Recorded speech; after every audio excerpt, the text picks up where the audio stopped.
Los jurados, por unanimidad, encontramos a la acusada Ana Julia Quezada Cruz culpable del hecho delictivo. Que de acuerdo con el veredicto de culpabilidad, debo condenar y condeno a Ana Julia Quezada como autora penalmente responsable de un delito de asesinato a la pena de prisión permanente revisable. Ana Julia Quezada es ya la primera mujer condenada a prisión permanente revisable.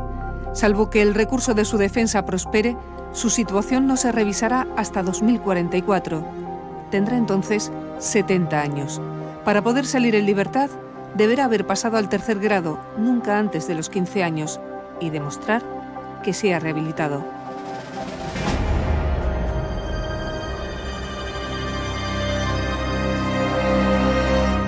Encontramos a Ruth Ortiz en Huelva, donde reside fuera de los focos mediáticos y preparándose unas oposiciones de veterinaria. Sorprende su serenidad y un discurso muy lejos de la venganza. El martes se cumplen 8 años de la desaparición y el asesinato de sus hijos, de Ruth y José, a manos de su padre, José Bretón.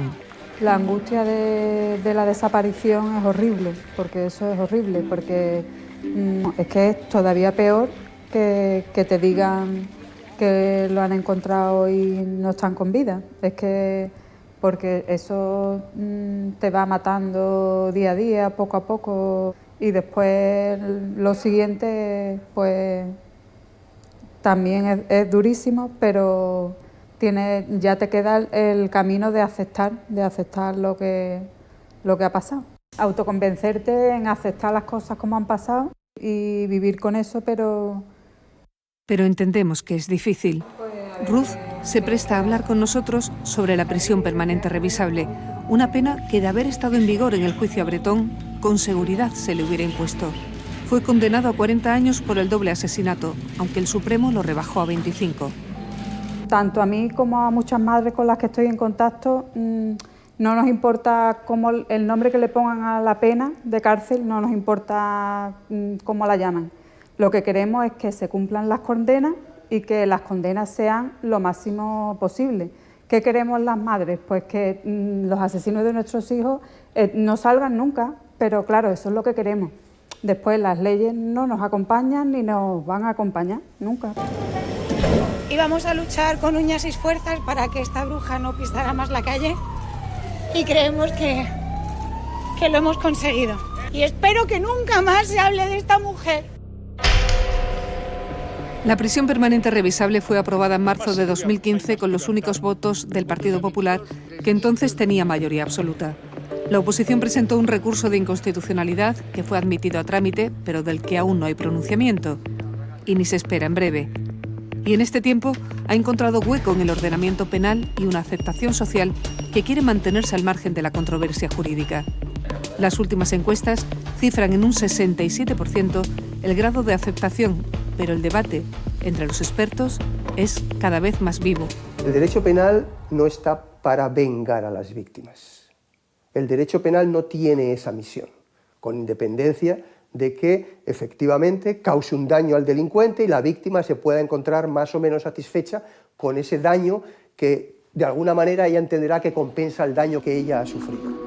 El propio Tribunal Supremo ha hecho una serie de consideraciones en las que da a entender que no le parece que la cadena perpetua sea algo que sea procedente en estos momentos en nuestro país. La sociedad reclama una contundencia penal frente a la impunidad, frente a delitos francamente graves que conmueven digamos, la conciencia, ¿no?, de la sociedad. Cuando se aprobó en el año 2015 la pena de prisión permanente revisable, pues se ha hecho su sitio dentro del Estado de Derecho, dentro de la legislación penal actual, y no ha sido revisada tampoco después del cambio de gobierno. Yo creo que la ley española es especialmente mala. No es que sea discutible, es que es técnicamente muy deficiente. Se ha querido copiar de otros ordenamientos y tal, pero se ha copiado lo que no se debía y además se ha copiado mal. Se han metido a puñetazos la prisión permanente en nuestro sistema penal y penitenciario, donde encaja francamente mal. Quien así se pronuncia es uno de los magistrados más prestigiosos. Lleva más de 30 años impartiendo justicia desde salas como esta, en la Audiencia Provincial de Sevilla.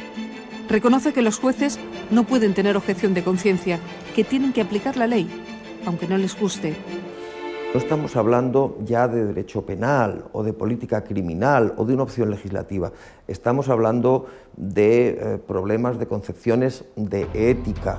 Es esa sensación de que hay determinados delitos tan atroces, tan horrorosos, que quien los comete demuestra tal perversidad que hay que meterlo en la cárcel y tirar la llave. Como no se puede tirar la llave porque la Constitución no lo permitiría, entonces le dejamos esa pequeña cerradura de la revisión. La revisión de la pena. Esa es la clave del debate. Es la diferencia con una cadena perpetua que dejó de aplicarse en España en 1870 y que salió del Código Penal en 1928. Pero, ¿cuándo se revisa esa prisión permanente? Aunque se dice que la pena se va a revisar a los 25 años, hay previsiones en nuestro código que impiden la revisión de la condena hasta los 28 años y en algún caso hasta los 35, según el tipo de delito en el que estemos. Por tanto, estamos superando notablemente el límite aproximadamente de 25 años que establece el Tribunal Europeo de Derechos Humanos. En otros países, por ejemplo, el proceso de revisión se produce en un lapso de tiempo relativamente reducido, 7 años, 10 años, 15 años, por ejemplo, como en Alemania. Si el lapso de tiempo en el que se va a producir la revisabilidad es muy amplio, por ejemplo, 25 años como en España, se está dando la sensación de que podía ser una cadena perpetua enmascarada. Parémonos a pensar que una persona a la que se le dice que durante 25 años, en cualquier caso, no va a salir de prisión, a veces hasta los 35, tenemos que preguntarnos, y se lo preguntan ciertamente los funcionarios penitenciarios, cómo se puede lograr la resocialización.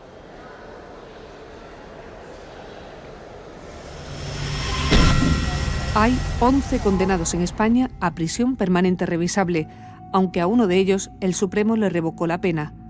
11 casos que suman 15 asesinatos que conmocionaron al país.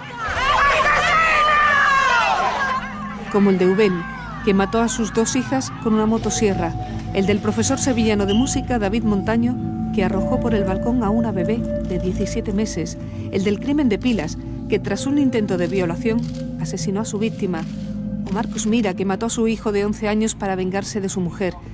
Permítanme que acorte la lista. 8 niños asesinados. El último, Gabriel.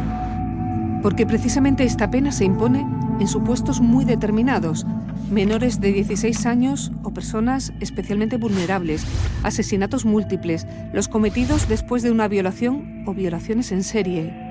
Aquí no se puede individualizar la pena, aquí es prisión permanente revisable y nada más. Entonces no permite graduar la pena en relación a las circunstancias concretas del hecho y de la persona que lo ha cometido. No creo que nadie piense que merece la misma respuesta el chaval de 18 años que un poquillo eufórico por lo que haya bebido y tal, le pega la puñalada al chaval de 15, que el tío que asesina al hijo de su pareja tirándolo por la ventana para hacer daño a su pareja. Pues la respuesta que da el Código Penal es la misma. Eso es una de las cosas que chirrían. Lo cierto es que cada caso es único, que después de que se apaguen los focos, las víctimas se quedan digiriendo su dolor y cada una lo hace a su manera. Volvemos con Ruth. Ella sabe que Bretón, el padre y asesino de sus hijos, saldrá algún día a la calle. Pero ahora no le preocupa. Yo siempre digo que hasta tengo que dar las gracias porque él está en la cárcel. Claro, yo sé que el día que salga, pues claro, me tendré que enfrentar a otra situación. Pero no me hubiera consolado más. Bueno, sí, lo de permanente, sí, pero en el momento de que tengan que revisar esa pena, la pueden revisar y le pueden dar el visto bueno para que salga.